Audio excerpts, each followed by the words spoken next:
See all those former Utes out there? I did not. You don't watch Sean Smith as you know becoming what? a star? I've heard some things about it, Yeah. but I haven't had the opportunity to sit down and watch it. But that's good. We're well represented on the Dolphins. There's no doubt. Very Paul well Soley, represented. And Derek Shelby's down there now, and Paul and Sean and Koa. And it's great representation.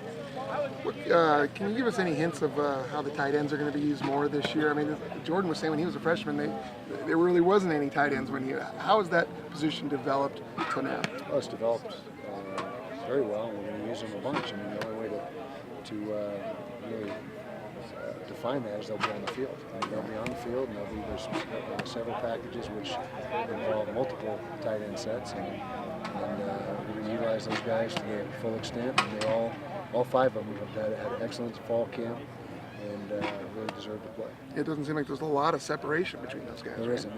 They each have a unique skill set, but they all bring something to the table. They all work hard, and there's a place for all of them in the offense. How about Jake Murphy with what he brings in, former wide receiver in high school, just his pedigree, with his father and everything. What kind of athlete is he? Great ball skills. He has probably the best ball skills of the group.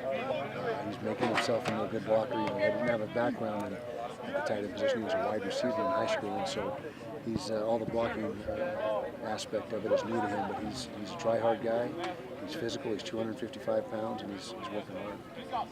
Both Devontae and Dress think they're a number one type guy. You like having that confidence in your main two receivers? Sure. The more guys that have confidence, more guys that believe they can make plays, the better. Where are you guys offensively? We'll find out in 9 days, 8 days, whatever it is, 8 days. There's some good, some bad out here on the field. When you go against each other, it's tough to get a real accurate read as to where you are because, if you're not doing well on offense, it's hopefully because you're really good on defense or vice versa. And so I think that we've got a chance to be very explosive. We've got some playmakers. We've got a great back in John White. The offensive line is really going to be the key. If that position gels and comes together, then I think we have a chance to be very good on offense. Have they started to come together a little more over the last couple of days? We've had 3 straight days with the same 5 out there, which has been nice, and starting to develop that chemistry. It's going to take every one of these last practices, and then probably a couple weeks into the season to get those guys completely comfortable with each other. What about your secondary on defense? You're still dealing with a couple of nicks and dings here and there. You're also dealing with the Blecken suspension for the first 3 games. Where are you guys there in your secondary? Feel good about the secondary. Mo Lee and Ryan Lacey are solid corners. I've had very good practice up to this point. Quade Chapuis is going to take Brian's spot. We don't expect him to miss a beat. Of course, Eric Rowe's playing opposite of him. And then we have Lewis Walker and Wyke Freeman who can come in nickel and dime situations. So we feel like we're going to be good back there. We have a history of being good in the secondary. We led the conference in pass defense efficiency last year, and we expect to be good this year. Is Walker's foot okay? Michael Walker? Lewis Walker. Lewis Walker. Yeah, it was actually stress fractures in his lower leg, but that's okay. Yeah, he's working through it. He's able to move okay? Yep, he's showing a lot of toughness and doing a nice job. And this is his opportunity this year. He's waited a long time for this opportunity. He doesn't want to miss out on it. How would you describe the treatment of John White during training camp? How you've treated him? Well, I would say we've treated him very intelligently, I would hope. I mean, he's a proven commodity. We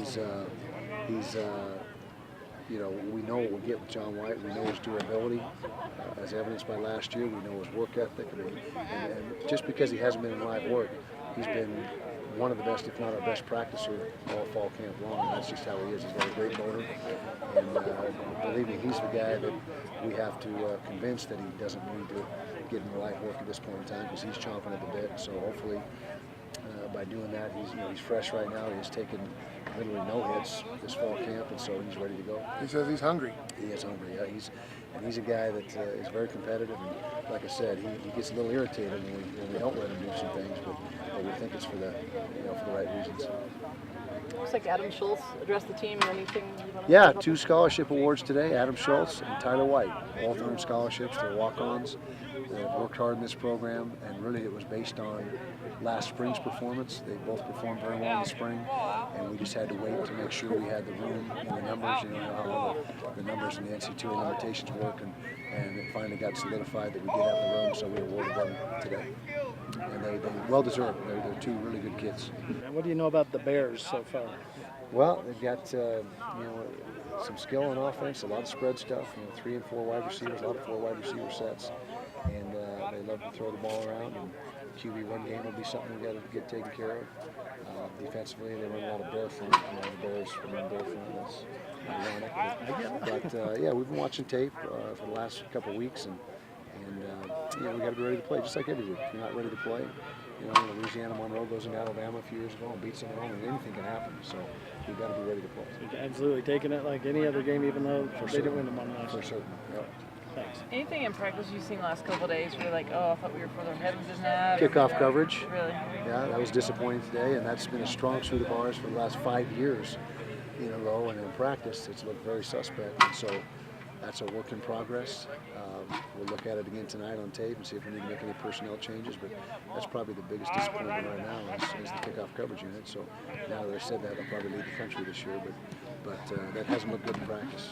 Just inexperience, or what's the? A little bit of inexperience, a little more effort, and I think some guys are kind of feeling their way down the field instead of just cutting loose. That's a unit that you need speed and you need courage. Those two things. You got to have speed and courage to be successful in kickoff coverage, and we need to continue to work on that. So you've had the same 5 starters offensive line. Who are the guys that are pushing them that are right behind? Vincent Jones is a guy that's right on the heels of, and it's really, the starters right now. We got Bott at right tackle, Miles at left tackle. We got JT Tofiano at left tackle, left guard, Tavita Stevens at center, and Sam Brennan at right guard. But it's really a matter of is Bott a better right tackle, and Vincent Jones is a right guard, because we can put Vincent in right guard, bump Sam out to tackle. So we're working with a couple different combinations on that right side. But those are the 6 guys that are really in the mix right now, as well as Latu Henry, who's doing a nice job as a backup guard at either spot, either side. And you mentioned yesterday that Brenner might. He could play tackle. He's done it before for us, and we just got to get our best 5 out there in whatever combination that presents. But we have the flexibility with Sam to play him at either guard or tackle. How's Vincent looked at guard? Good, very good. He's a good inside 3 guy. He can play center or guard. He's been in the program 3 years now, so he knows what we're all about and knows what we expect, and he's gotten better each year that he's been in the program, which is what you would hope for.